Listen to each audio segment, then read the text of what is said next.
আসসালামু আলাইকুম and hello everyone. এরকম শীতের মৌসুমে যদি এরকম গরম, গরম আলু ভর্তা পাওয়া যায় তাহলে তো আর কোনো কথাই থাকে না। কারণ এখনকার আলু ভর্তার যে স্বাদ লাগে গরমের সময় কিন্তু সেটা লাগে না। তো এখানে ১ম এ আমরা রসুনের কিছু কোয়া নিয়েছিলাম সেগুলো ভালোভাবে ছিলে এখন এগুলোকে ব্রাউন করে ভেজে নিচ্ছি। এরপরে আমরা নিব কাঁচামরিচ, শুকনা মরিচ ২ টাই দিয়ে দিলাম।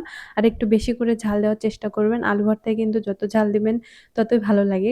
অতিরিক্ত ঝাল দেওয়া যাবে না তখন কিন্তু পেট জ্বলবে। এরপরে দিব এই পেঁয়াজ কুচি। পেঁয়াজ কুচিগুলো একটু নরম হয়ে আসলে না সেরকম সময় নামিয়ে নিতে হবে। আবার বেরেস্তা করবেন না। মানে আমি যেরকম করে বানাই সেরকমভাবে আপনাদের সাথে শেয়ার করছি। তো এগুলো আমি এক, এক করে ভেজে নিয়েছিলাম সরিষার তেলে। এরপরে আমি সিদ্ধ করে নিয়েছিলাম আলু। সে আলুর পরিমাণও একটু আমি বেশি দিয়েছি যেহেতু আমার বাসার সদস্য সংখ্যা বেশি। এখন তো আলু ভর্তা ভাইরাল প্রায় কারণ রেডিমেড আলু ভর্তা পাওয়া যাচ্ছে। তো যাই হোক আমরা রেডিমেডে গেলাম না, বাসাতেই আমরা বানিয়ে নিচ্ছি। এখানে এই যে আমরা দেখতে পাচ্ছেন এটা পিষুনি যেটাতে আমরা পিষছি এটা আমাদের উত্তরবঙ্গে খুবই ফেমাস জিনিস। এটাকে বলা হয় সারোয়া আর যেটা আমি হাত দিয়ে পিষে নিচ্ছি এটাকে বলা হয় নোড়া।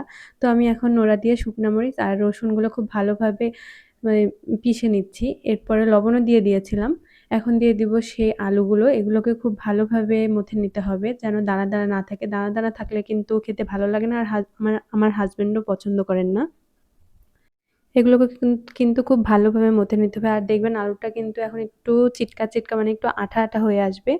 সেই পর্যায়ে আমি দিয়ে দিচ্ছি লবণ, তারপর ধনিয়া পাতা কুচি আর যেই তেলে আমি ভেজে রেখেছিলাম এই পিঁয়াজ আর হচ্ছে রসুন সেই তেলটা এখন আমি দিয়ে দিচ্ছি।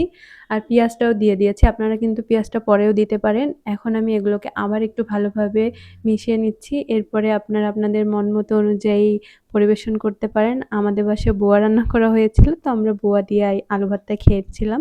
এটা কিন্তু দারুণ হয়েছিল খেতে।